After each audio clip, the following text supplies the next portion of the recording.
Hey, what's going on everybody? Chris Chavez here at Phandroid.com. You're watching the Android Overload for Friday, March 8th. These are your top Android news stories. So we've all seen Google's concept video showing what Google Glass will be like in the future. Lots of augmented reality stuff, lots of reminders popping up, text messages and stuff like that. But now it's time to bring things back down to reality. Some fellas over at Duke University actually came up with a Google Glass application for the real world, and what it does is it actually is able to identify people that you come in contact with, not only with facial recognition stuff, but also by the way they dress, certain outfits that they wear, the colors of their clothes and things like that. Now if you're kind of wondering what good that would be actually in the real world, identifying people according to their clothes, the first probably obvious reason is when you take pictures of somebody, possibly it could automatically tag them when you post it to Facebook. But if you want to kind of get creative with it, you could use it possibly even for reminders. So say you meet somebody at a party, some cute chick or just some like pretty cool guy, use it to identify possibly their name. When you run into them again, it could just show like, oh, so-and-so, maybe like a little tiny bit of their profile information or something along those lines. The way I'd probably use it is possibly giving me reminders on who owes me money.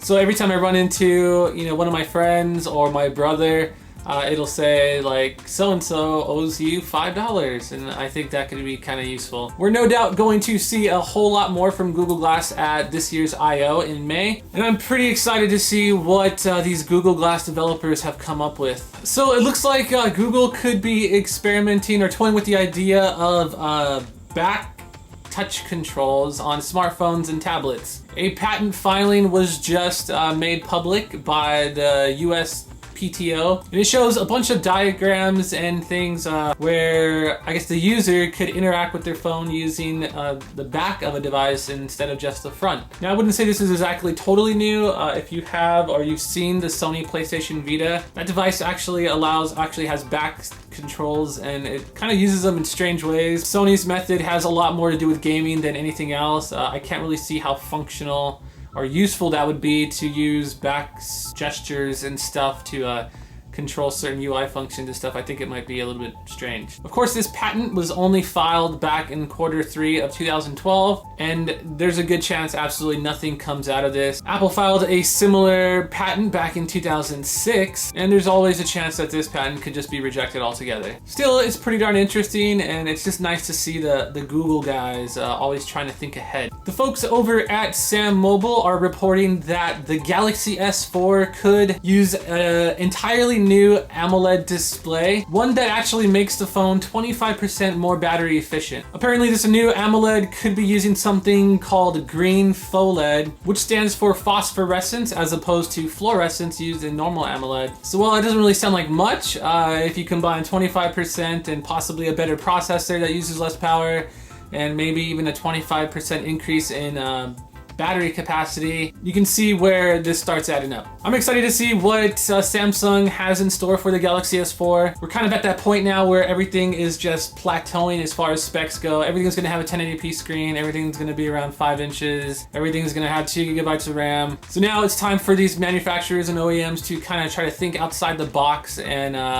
think about other ways that they can improve hardware without just simply throwing more cores at it.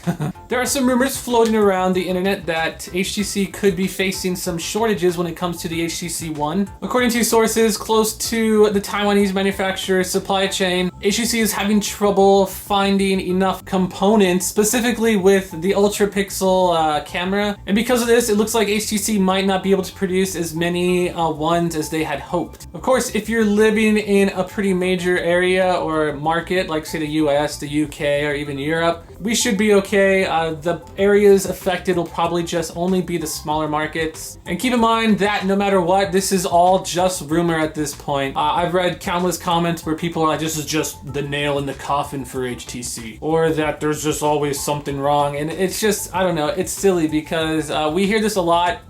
I, for one, fully expect to have an HTC One in my hands before the end of the month. It has absolutely everything I could possibly want in a smartphone, and when it comes to the Galaxy S4, I expect it to be a little bit more of the same with the Galaxy S3. Lots of weird touch-wizzy features and eye tracking and all this fluff, but I feel like HTC is really listening to people or listening to users and just trying their best to come up with, brand new ideas and innovate when it comes to smartphone hardware. I'm so hyped!